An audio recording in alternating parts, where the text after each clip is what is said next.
Let's find out about the game at Adams Park then this afternoon. Wycombe in action. Team news with Sam Avery. Hey, Sam. Hi Luke, wholesale changes from the midweek EFL Trophy win, but unchanged from the last league game and that 1-1 draw away to Burton Albion last weekend. So after a debut goal in midweek, Matt Bloomfield might have been tempted to throw Richard Kone into the starting 11, but he has to settle for a place on the bench. Wycombe lining up as they did at Burton with Strick in goal, back four of Leahy, Tafazoli, Lowe and Grimmer. Potts will hold the midfield with Dale Taylor and Wheeler ahead of him, Sadlier on the left, McCleary on the right, and then Sam Vokes up front. On the bench for the Chairboys, Ravizoli, Jacobson, Farino, Phillips, Kone, Kudua, Gideon Kudua, who signed yesterday on loan from West Ham, and Kane Vincent Young as well. Well, an opportunity today for Wycombe to climb up the table even further. They're now 4 games unbeaten in all competitions. They take on a Lincoln City side out of form, 7 games without a win in all competitions. They're hoping to end a run of 4 straight defeats. They haven't lost 5 successive league games since they won promotion back to the Football League in 2017. They'd have probably hoped for a bit better under new head coach Michael Scabala, appointed in November, but just 2 wins from his 11 games in charge so far. An opportunity for Wycombe to grab a 3rd straight home win in 2024. Wycombe Wanderers against Lincoln City. I think there was a definite indication the other evening that he's worth the patience, and if he carries on in that vein, then we'll be extremely pleased. Sam Avery's watching Chairboys this afternoon, and Sam, it was a great goal, and it's a good goal for him on his debut, of course, and he has got a great backstory, which I think over time we're going to hear a lot more of. But the bottom line is that the patience had to come because they've known about him for a long time, but it was just getting the deal over the line. Yeah, Bloomfield in the week talking about actually he first walked in the building and trained with Wycombe 2 years ago. This has been such a long saga with Richard Kone. They've tracked him for a really long time. They absolutely thought they'd get it done in the summer. That didn't happen, and they've had to wait till January. But for him to score on his debut in midweek, albeit in the EFL Trophy, but they're into the quarterfinals now. It was a big goal in the end, really, from Richard Kone. Fantastic debut for him. Wonderful moment, and as you say, a brilliant story. And another under-21 side in the next round of the Bristol Street Motors Trophy. Brighton at Adams Park then, that one coming up, and after that it's semi-final territory, and who knows? Well, exactly, yeah. When you get to that stage, we were talking about a little bit in the week before the game, it's one of those competitions you don't necessarily take seriously until maybe you get through the first couple of knockout round games, and then you realise, actually we're only a couple of games from Wembley, and that's where we can find themselves now into the quarterfinals against another under-21 side at Adams Park.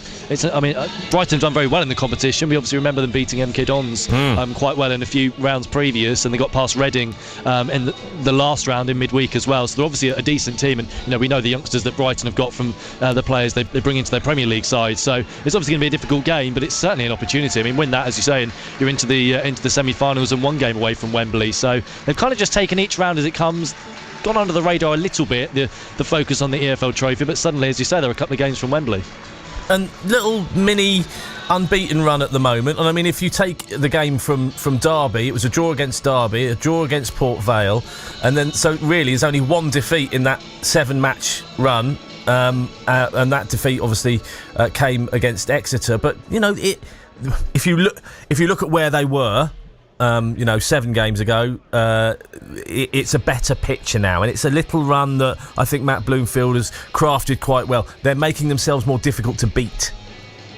Yeah, they are. They've been much better at home in particular as well. They've put in some poor home performances against the likes of Reading and Morecambe, but since then they've been much better at home, really taking the game to the opposition and playing with quality as well.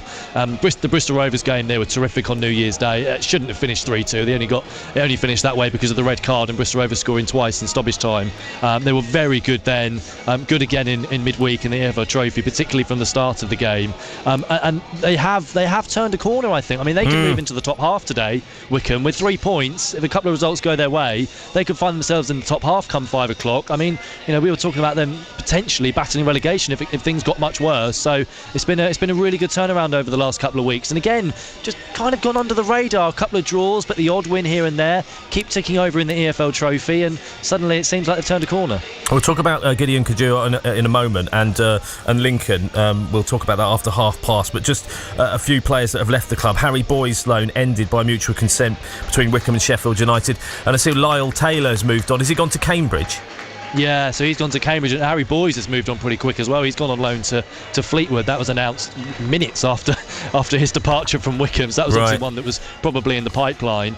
Yeah, I mean, Lyle Taylor's not too surprising. I mean, he'd hardly played any football, so it was a little bit of a gamble when Wycombe signed him, because I mean they were desperate for a striker, really. Wycombe, Vokes was injured at the time, and obviously Hanlon's out for the season, so they were desperate for a striker, and he's come in and he's just not looked sharp, which is not too surprising because he's not played much football. You know, he was in Forest's under-21s and couldn't get out on loan, and he sort of briefly mentioned that when I first spoke to him after his Wycombe debut. So it's not too surprising he wasn't sharp and maybe wasn't quite fit enough. The Harry Boyes one's interesting because he's played quite a lot this season.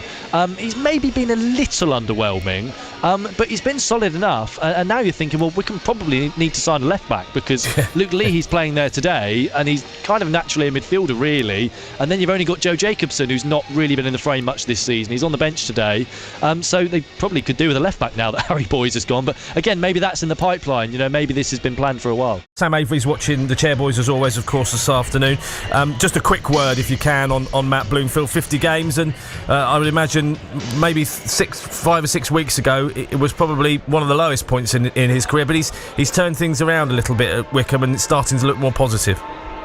Yeah, it certainly seems to have done, and they've gone through good and bad spells this season, really. I mean, thinking back to September, October, they strung 3 or 4 wins together in a row, and they looked very good, and then obviously that form turned around, and they looked quite poor for a short while. So yeah, they've had ups and downs this season, and you know, whereabouts they are in the table right now, sort of, you know, 16th in the table, is probably, you know, about where they should be. But you know, it's a building process, isn't it? He's not even been here a year yet, so you know, it's a learning process. He's only had one transfer window until this one, so yeah, it's a process, and one that, you know, he's looking forward to. That link between Wycombe and West Ham seems to be very strong. They've announced the signing of Gideon Kudua on loan from West Ham. That was yesterday, I think, Sam. So just tell us a little bit about him.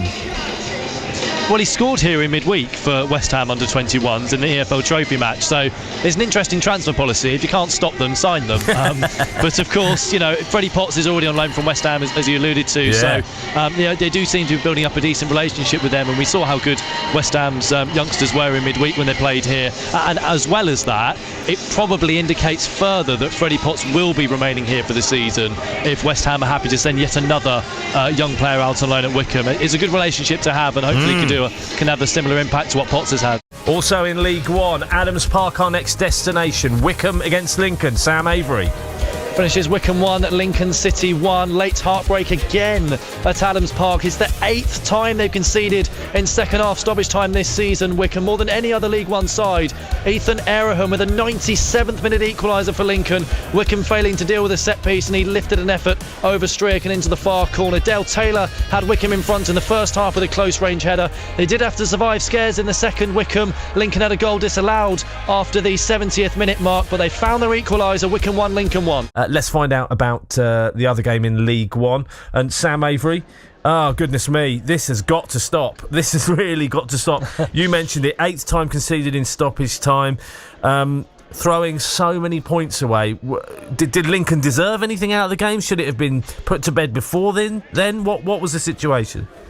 I think both. I think Wycombe had enough chances probably to put the game to bed. Vokes misses a great header in the second half, and they have a couple of other opportunities as well. But actually Lincoln did grow into the game. Maybe on the balance of play probably did deserve a point, but when you get to that stage of the game, you want to see it out. I mean, they survived a scare in the 72nd minute when a corner was headed in but disallowed for offside for some reason. I'm not entirely sure why that was disallowed for Lincoln City, so they got away with that one, Wycombe, and then they just don't deal with the set piece in the final minute. It's the final kick of the game. It's a bit of a soft free kick, actually. I think it was quite an easy decision for the referee to give on the halfway line, and they send it into the box. Wycombe don't deal with it, and eventually it's looped over Strick and into the corner. But how many times? Well, 8. I've said earlier 8 times. Yes. They've conceded in second half stoppage time this season. But it feels like every game. Obviously, the last home league game here, they conceded twice in stoppage time against Bristol Rovers. The league game here before that, they conceded in stoppage time and dropped 2 points against Port Vale. So in the last 3 home games, they've conceded 4 goals past 90 minutes. I mean, that's ridiculous. Yeah. So disappointing. I guess from Matt Bloomfield's perspective, he's going to be saying the same things. It's just how do you How do you, it's so un-Wycombe to allow that to happen. It's so un-Wycombe not to defend well in situations like that, Sam. Yeah, it is. I mean, does Bloomfield need to take some of the blame? I'm not sure, because we said in commentary, with about just before stoppage time, he brought on Chris Farino for, I think it was Dale Taylor, so he was clearly going 5 at the back. And I said in commentary, I don't like it, because he keeps going to 5 at the back, and then they keep conceding because players all of a sudden don't quite know where they are. Their roles. Tafazolli struggles in a back 3. We've kind of worked that out this season. He's come back into the team since Wycombe have gone to a back 4, so he keeps him into the back line, but goes to a back 5, and then he starts struggling. And Wycombe struggled to clear their lines, and Lincoln find the equaliser. Too many times this season, Wycombe have gone to a back 5 and then conceded almost straight away. You can see why he does it, because it's stick or twist, isn't it? Who would want to be a manager? You know, if you don't go 5 at the back and you concede, you think I should have gone 5 at the back. But if you do go 5 at the back and concede, you think that you shouldn't have done that. But so many times this season, they've gone to 5 at the back to see out a game, and they just look lost, and they don't clear their lines, and they don't hear. It's a really scrappy goal, a really annoying goal to concede, like it was against Port Vale.